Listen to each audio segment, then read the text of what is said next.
Assalamualaikum warahmatullahi wabarakatuh.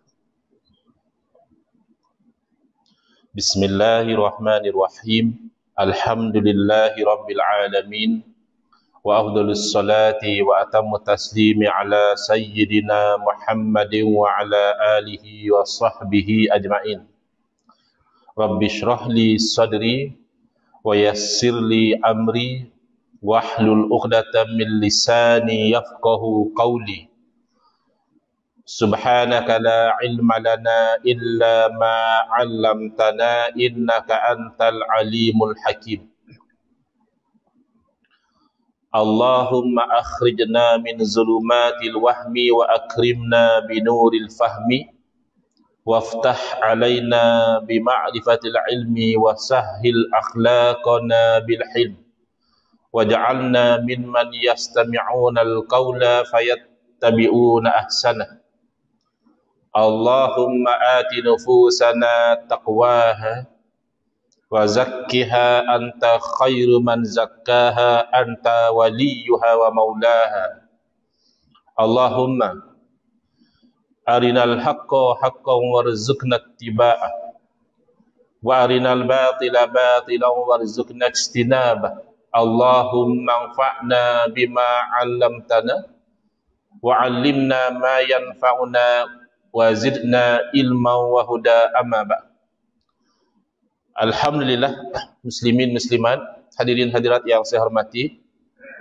Moga-moga kita semua dirahmati dan diberkati oleh Allah Subhanahu wa taala, dan moga-moga kita semua dikurniakan oleh Allah Subhanahu wa taala kefahaman yang baik dalam urusan agama sesuai dengan sabda junjungan Nabi kita Nabi Muhammad sallallahu alaihi wasallam, man yuridillahu bihi khairan yufaqihu fid din.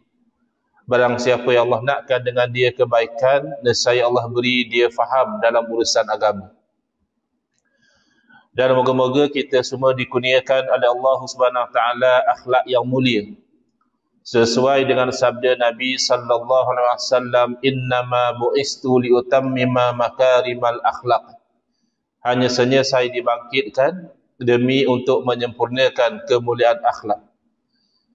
Alhamdulillah, pagi ini insya-Allah kita akan menyambung pengajian kuliah subuh bulanan hari Ahad yang pertama anjuran Masjid Ar-Ridwan Ulu Kelang menggunakan kitab Nurul Huda, Cahaya Petunjuk, yang disusun oleh guru saya Al-Fadil Ustaz Haji Adnan bin Haji Muhammad Samman hafizahullah ta'ala wa nafa'na bihi wa bi'ulumihi fid dharaini amin, mensyarahkan kitab Masailut Tauhid, persoalan-persoalan yang berkaitan tentang ilmu tauhid, yang disusun oleh ayahanda beliau dan juga guru saya almarhum Tuan Guru Haji Muhammad Saman Kati rahimahullah ta'ala wa nafa'na bihi wa bi'ulumihi fid dharaini amin.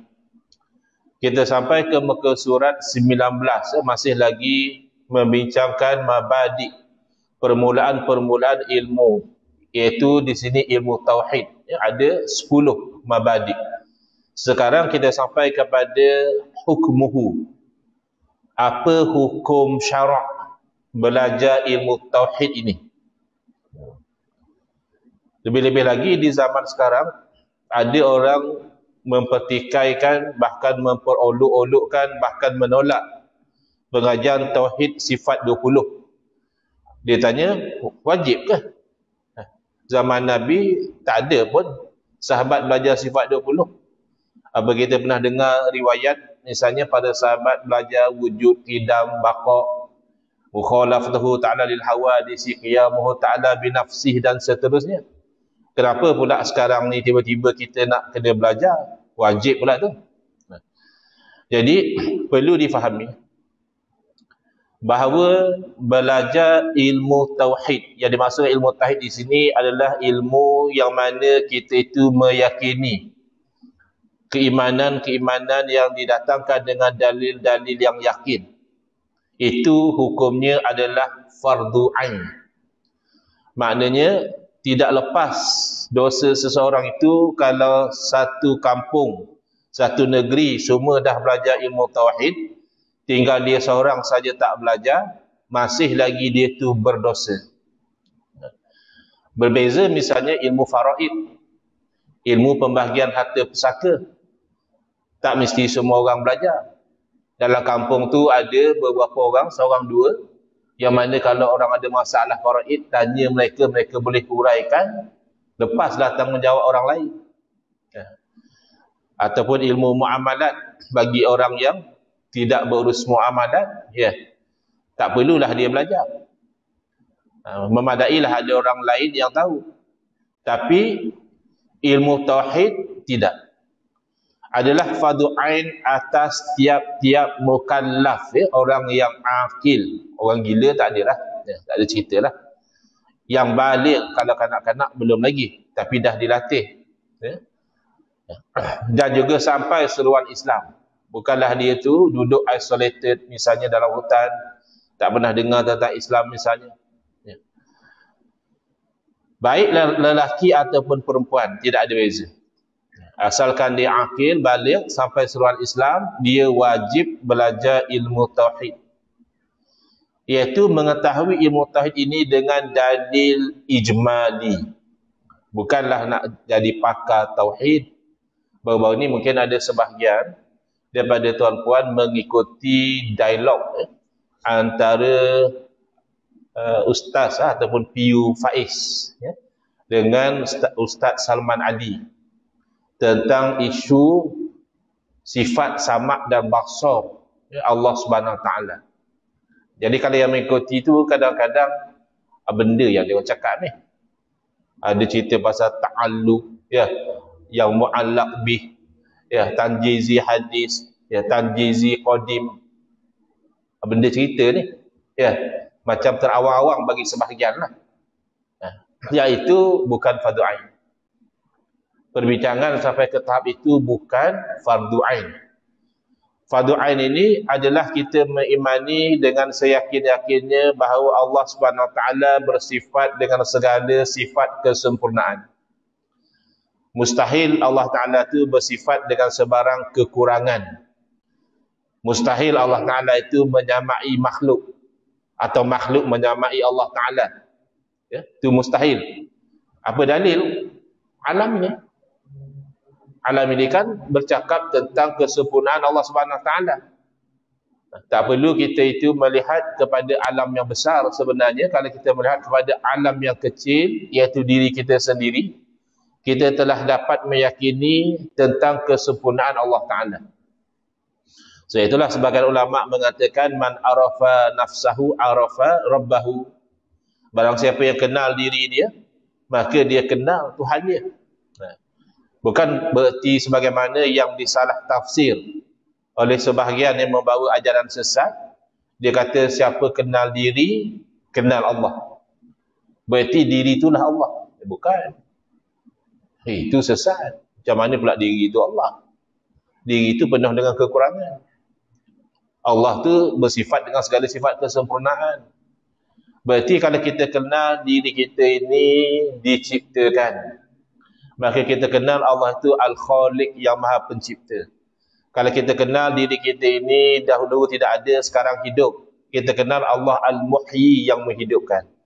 Kita perhatikan diri kita ini akan meninggal dunia, dan bahkan ada ramai orang di sekeliling kita telah meninggal dunia. Kita kenal Allah Ta'ala yang Al-Mumit. Kita ini ada tahu sedikit, banyak kita tak tahu. Kita kenal Allah Ta'ala yang Alim, yang Maha Mengetahui, dan seterusnya. Sebagai contoh, kalau kita perhatikan di bahagian muka saja cukup. Tak perlulah kita pergi sampai ke bahagian jantung, buah pinggang dan sebagainya. Di bahagian kepala kita ini, kita ada namanya bulu kening. Kita ada namanya, kalau orang lelaki ada misai, ada janggut, ada rambut. Agak-agak last sekali kita potong rambut bila? Saya percaya paling-paling lama orang tak potong rambut 2-3 bulan. Biasa kadang-kadang 2 minggu sekali, sebulan sekali. Apa kata kalau 5 tahun tak potong rambut? Wah, panjang betul. Tak boleh bayangkan, kita tak nak cuba. Kan ada tuan-puan zaman-zaman rock dulu simpan rambut panjang. Kan rockers kan dulu rambut panjang. Orang kata rock kapak. Bukan kapak pukul orang tu, kapak tempat parking kereta, kat situ buat konsert. Ya. Jadi paling-paling lama kita last sekali potong rambut mungkin paling lama lah 2-3 bulan yang lalu. Itu pun panjang. Bila last sekali kita potong bulu kening? Seingat kita tak pernah potong. Habis kenapa tak panjang? Padahal bulu kening dengan rambut, apa jarak dia 1 inci ke? Kenapa sistem dia berbeza? Sistem pertumbuhan rambut dengan sistem pertumbuhan bulu kening kenapa tak sama? Siapa yang tentukan? Maka bila kita tahu bahawa benda ini luar daripada penentuan kita, bukan kita yang buat penentuan set. Kalau kita beli handphone, kita buat setting begini-begini. Badan kita tak setting pun. Ada bila kita bau makanan yang lazat, tiba-tiba ada air liur dalam mulut kita, kenapa? Itu dia berkata terliok. Apa makna terliok? Keluar air liur. Bau makanan tu air liur dah ada dalam mulut. Kerana dalam air liur tu kan ada enzim. Untuk menghadam makanan perlu pada enzim. Macam mana dengan bau makanan yang lazat saja dah badan kita keluarkan air liur? Kita setting kat mana? Jadi sebab itu dikatakan dalil ijmali memadailah dikatakan bahawa alam ini dalil kesempurnaan Allah Ta'ala. Seperti berkata ia, tanda ada Allah Ta'ala itu baharu alam ini. Makna alam ni kan baru ada. Pokok tu baru tumbuh. Manusia baru lahir. Ya. Daun misalnya baru gugur. Sentiasa berubahlah. Kita ni baru nak siang. Tadi malam. Nanti kita jalani kehidupan kita seharian ni, baru malam balik. Ya. Jadi, oleh kerana alam ni berubah, dan tak mungkin berubah dengan sendiri, mesti ada yang mengatur. Itu secara umum cukup. Adapun untuk mengetahui dengan dalil yang tafsili, secara terperinci, ya, huraiannya boleh menolak syubhat, keraguan. Kotlah ada orang etis datang nak meragu-ragukan.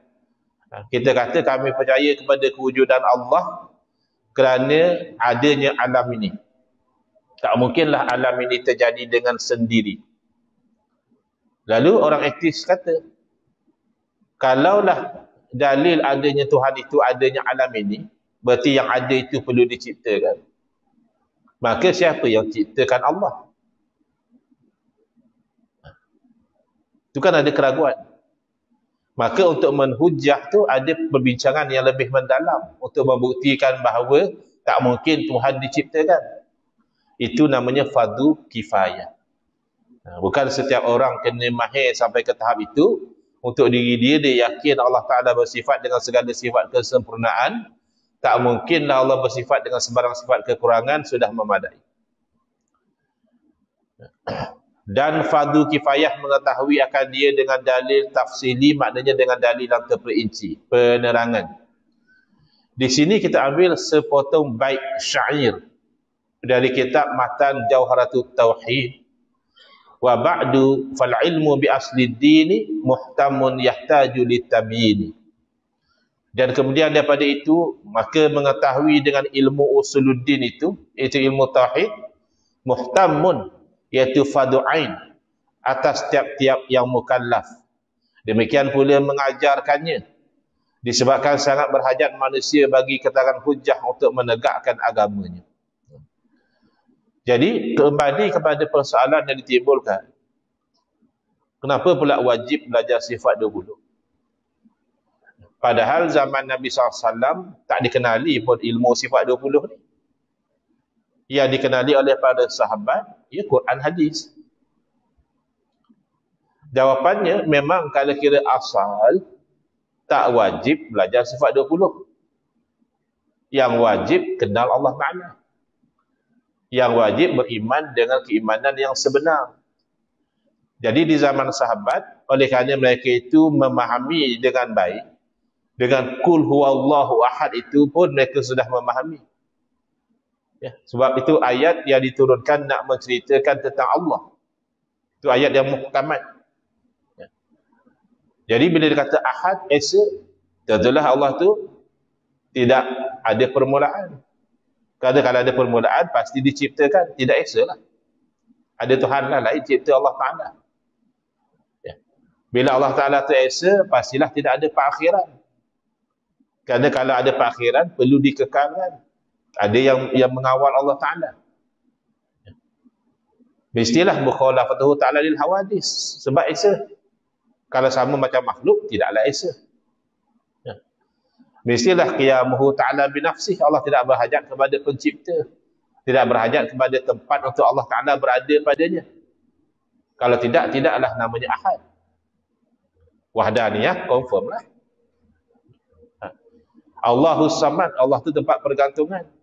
Untuk jadi tempat pergantungan, mestilah ada kudrah iradah, ilmu hayah, sama' basar. Kalau tak, macam mana jadi tempat pergantungan kalau lemah? Macam mana jadi tempat pergantungan kalau terpaksa? Macam mana jadi tempat pergantungan kalau jahil?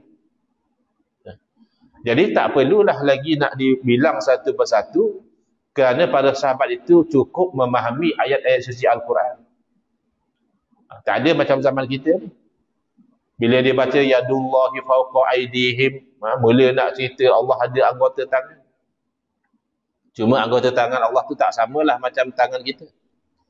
Tak ada Ustaz, kami tak kata yadullah tu mana anggota tangan. Kami hanya menetapkan saja, tak apa. Kalau memang kamu percaya ada di sana yang namanya yadullah, tapi kamu nafikan makna yang tak layak dengan Allah, itu okey.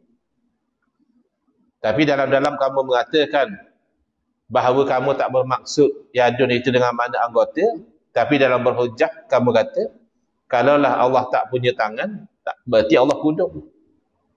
Ini makna kamu menganggap yadullah itu maknanya anggota tangan.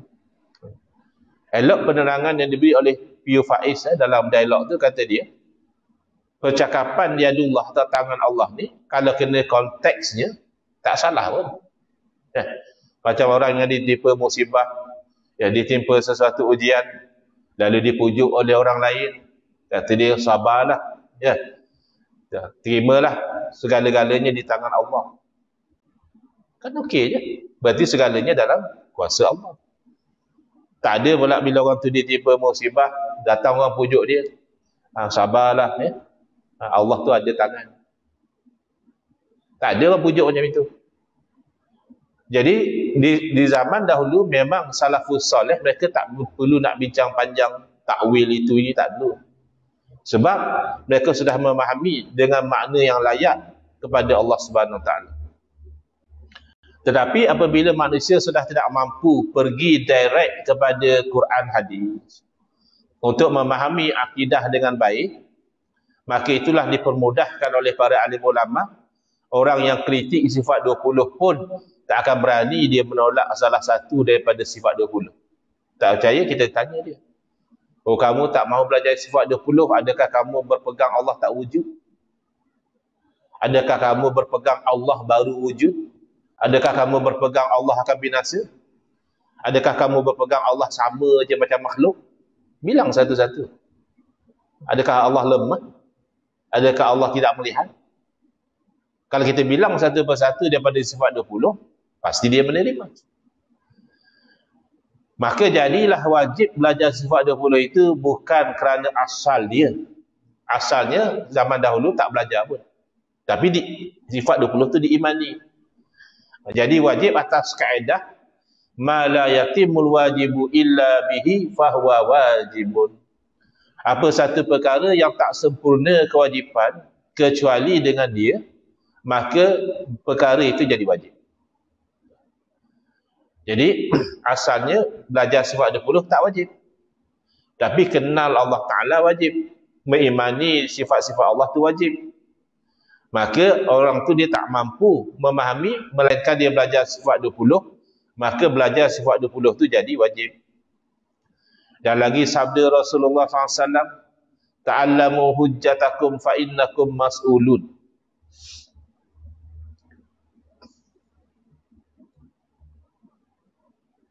Hendaklah kamu tu belajar akan hujjah kamu, kerana sesungguhnya kamu nanti akan ditanya.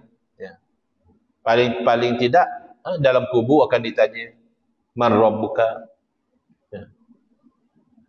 Kalau boleh hafal, tak ada orang tak boleh jawab. Takkan tak boleh jawab Allahu Rabbi atau Rabbi Allah. Boleh hafal, tapi bukan bergantung pada hafal, bergantung kepada keimanan. Jadi kena belajar. Soalan, bagaimana dalil tafsili yang menjadi fardu kifayah mengetahui dia? Tadi kata secara umum tu fardu ain, tapi kalau secara terperinci tu fardu kifayah. Yang dikata terperinci tu macam mana? Jawapan, dalil tafsili itu iaitu berkuasa, yakni boleh, mampu menolak syubhat, yakni keraguan. Seperti dikatanya, alam ini baru. Itu fakta depan mata. Alam ni baru. Bukannya wujud, tidak ada permulaan, tak. Alam ni baru. Kita ni sendiri pun baru. Dulu tak ada. Maka tiap-tiap yang baru itu mesti ada yang membaharukan dia, yakni menjadikan dia. Iaitu Allah Subhanahu Wa Taala. Atau dikatakan bahawa alam ini berubah-ubah. Kalaulah misal kata tadi, gelas ni ada di sini. Kemudian datang orang yang susun gelas tadi, dia tengok gelas ada di sini. Boleh jadi jadi dengan sendiri. Pasti ada orang yang alih. Ini semudah gelas saja berubah. Ini daripada biji jadi pokok. Daripada pokok keluar buah, daripada dalam buah ada biji balik. Itu takkan tak ada yang mengubah dia. Dan tiap-tiap baharu itu tak dapat tidak kena jadi. Maka tentulah alam ini kena jadi. Dia yang menjadikan adalah Allah Subhanahu Wa Taala. Zat yang wajibul wujud, yang alim lagi hakim, yang berdiri sendiri, yang ini tidak berhajat kepada yang lain, lagi berkuasa pada menentukan tiap-tiap sesuatu.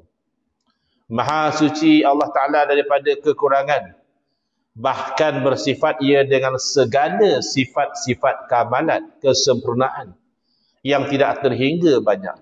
Sebab itu terbatal dakwaan orang yang kata benda lah belajar sifat 20. Takkanlah sifat Allah 20 je. Siapa kata? Kamu yang tak faham. Yang 20 tu yang wajib kamu tahu. Adapun yang kamu nak imani bahawa Allah Ta'ala tu bersifat dengan segala sifat kesempurnaan. Tapi taklah wajib kamu nak bilang lebih pada 20 tu. Kerana 20 tu ummahatus sifat. Sifat-sifat yang utama. Sekira-kira orang yang berakal waras, dia tak boleh terima kalau Tuhan tapi tak bersifat dengan itu. Tuhan tapi tak melihat. Tuhan tapi tak berilmu. Tuhan tapi tak ada kuasa. Jadi orang yang berakal sihat tak boleh terima. Yang boleh terima ayah Pin Tuhan, Harun Tuhan, tu akal dah tak bersihat.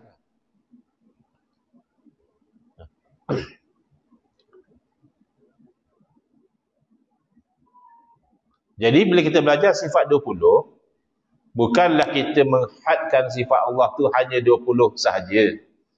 Tapi kita nak mengetahui secara minimumnya, tak mungkin Allah tidak bersifat dengan salah satu daripada sifat 20.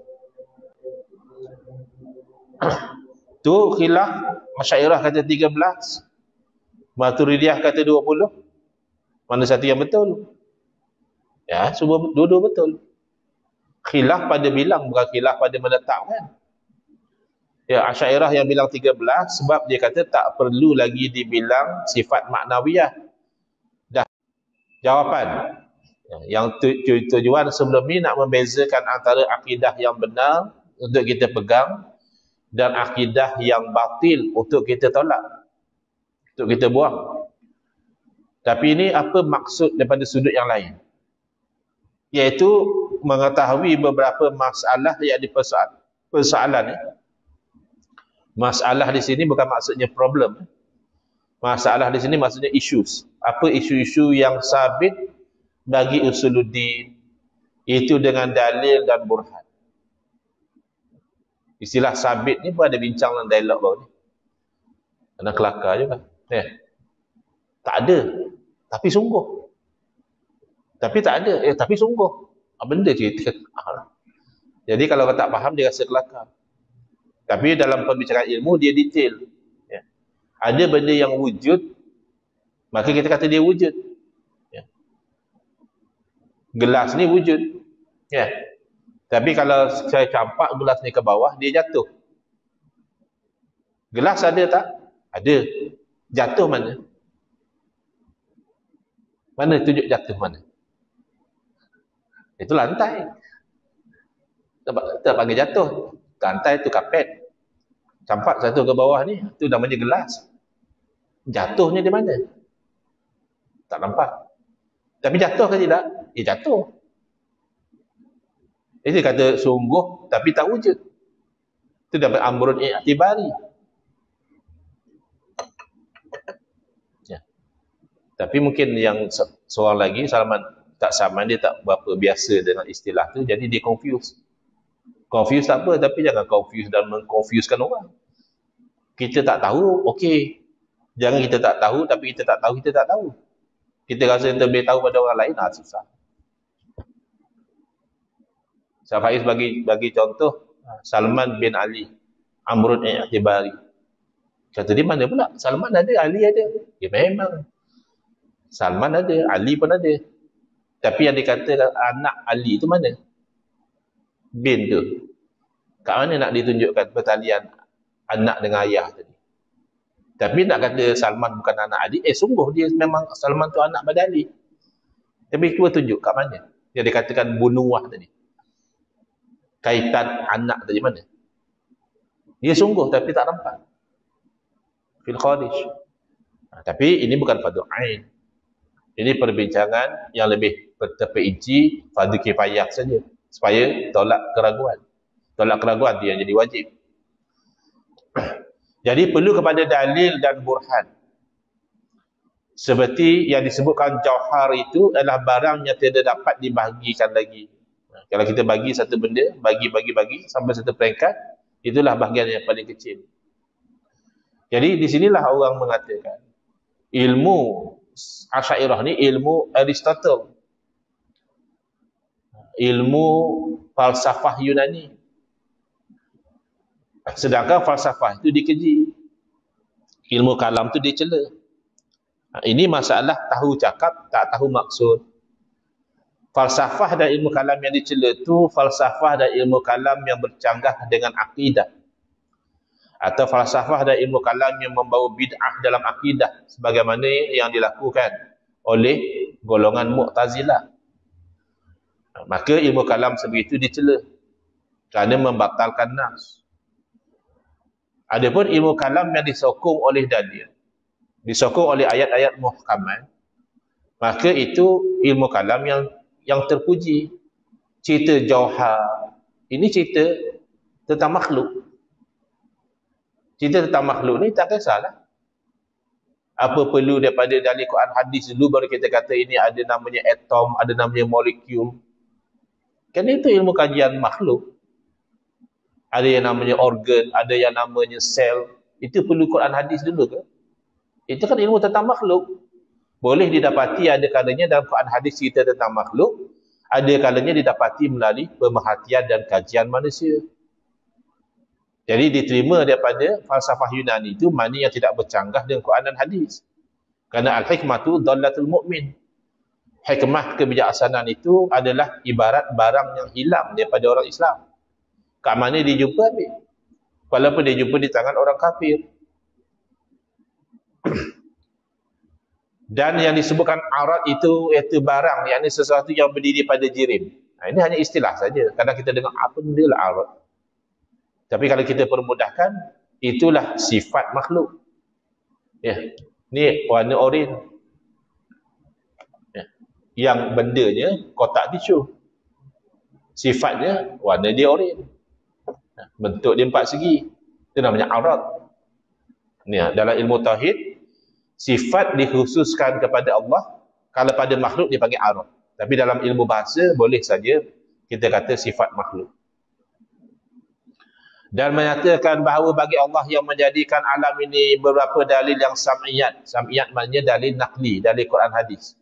Maka dengan itu dapat dikenal Allah Ta'ala dengan sebenar-benar pengenalan makrifah. Baru mantap.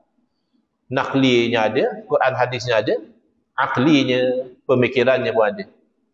Ada orang dia kata cukuplah dengan nakli. Nah, kalau cukup dengan nakli, kenapa Allah berfirman afala ya'qilun? Kenapakah mereka tidak menggunakan akal? Berarti akal kena guna. Bahkan kalau kita nak berdakwah dengan orang-orang yang bukan Islam, semata-mata nakli tak memadai.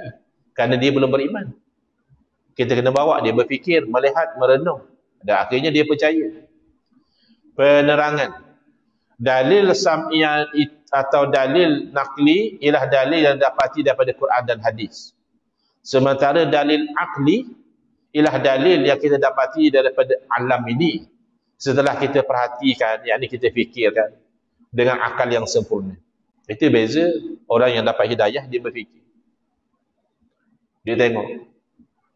Kalau tak, kita hidup tak ada beza pun macam binatang, makan, minum, tidur, baring, nikah, kahwin, beranak, mati.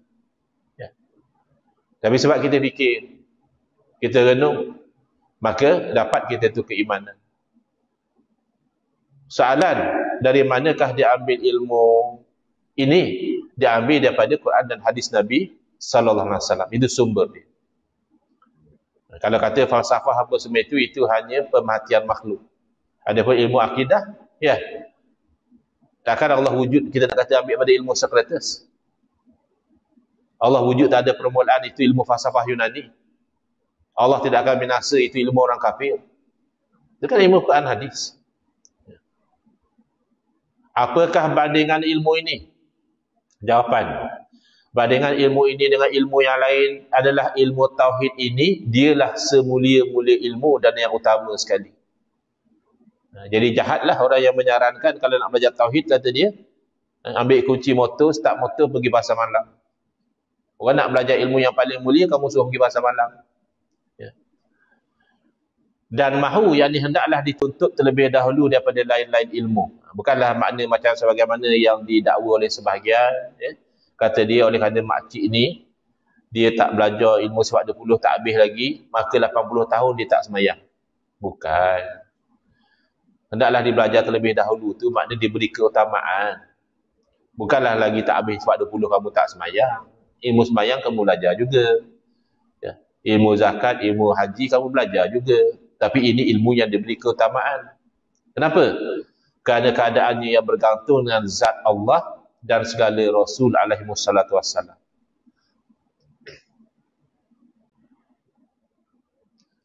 Baik, terakhir. Al-Mabda'ul Ashir. Permulaan ilmu tauhid yang ke-10. Apa faedah ilmu ni? Faedatuhu, apa faedah belajar ilmu tauhid ni? Apa belajar ilmu tauhid boleh jadi kaya? Apa belajar ilmu tauhid boleh jadi kuat? Jawapan, faedahnya ialah mendapat keuntungan dan kejayaan yang berkekalan di dunia. Ya. Tauhid ni kejayaan di dunia lagi. Dan mendapat sebesar-besar anugerah daripada Allah Ta'ala di akhirat, yakni syurga. Iaitu kampung atau negeri yang punya nikmat yang berkekalan. Serta dapat melihat akan zat Allah Ta'ala yang laisa kamislihi syai'un. Yakni tidak ada menyamai oleh sesuatu. Sebab kalau tak ada tauhid, dia terhalang daripada melihat Allah Ta'ala dari akhirat. Mungkin orang zaman moden ni dia terfikir, macam mana dikatakan belajar tauhid berjaya dunia akhirat ni? Tengok orang Islam tak ada pun maju pun. Dia orang belajar tauhid. Ya. Orang-orang bukan Islam pula lagi maju. Dia orang tak belajar tauhid pun. Ya, lagi maju, lagi disiplin, lagi apa. Jadi di mana benarnya cakap pengarang ni? Pengarang kata faedah belajar ilmu tauhid dapat kejayaan dunia dan akhirat.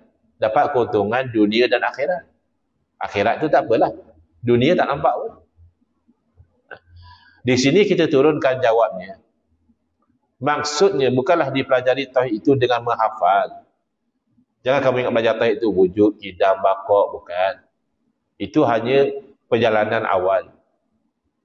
Adapun maksudnya adalah menyematkan intisari ilmu tauhid dalam hati serta menghayatinya.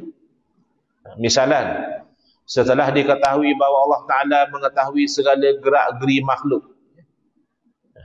Makhluk dia tahu yang zahir lah. Dia hukum dengan yang zahir, nasib lah. Tapi Allah tahu yang hakikat. dan berkuasa pula membalas ke atas pengkhianat dan pelaku-pelaku dosa yang lainnya. Atas dunia, boleh lepas. Boleh dapat keputusan hakim dan sebagainya. Tapi Allah Ta'ala tahu. Hakikat yang sebenar Allah tahu. Maka yang salah, hari akhirat dia tahu. Yang khianat, dia akan dibalas.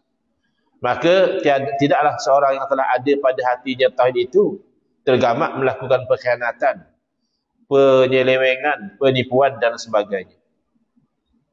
Mana tauhid tu bila dihayati, baru nampak buah dia. Kalau setakat hafal, belum lagi. Maka alangkah bahagia dan sentosanya sebuah negara yang rakyatnya serta pemerintah dan pemimpinnya menghayati tauhid itu. Wallahu a'lam. InsyaAllah dalam kuliah akan datang kita berpindah pada tajuk yang lebih masuk kepada topik, iaitu masalah ilmu tauhid. Isu-isu yang berkaitan tentang ilmu tauhid dah selesai. Kita membincangkan permulaan ilmu tauhid yang 10. Wallahu a'lam. Bismillahirrahmanirrahim. Alhamdulillahirabbil alamin. Wassalatu wassalamu ala asyrafil anbiya'i wal mursalin wa ala alihi wa sahbihi ajma'in. Allahumma shrah sudurana wa ahsin akhlaqana wa azim ujurana wa nawwir qulubana bi nuri hidayatika kama natarada bi nuri syamsika abadan abada. Allahumma anqulna min dhulil ma'siyati ila 'izzi ta'ati ya arhamar rahimin. Wa sallallahu ala sayidina Muhammadin wa ala alihi wa sahbihi wasallam. Walhamdulillahi rabbil alamin. Amin ya rabbal alamin wal afu minkum.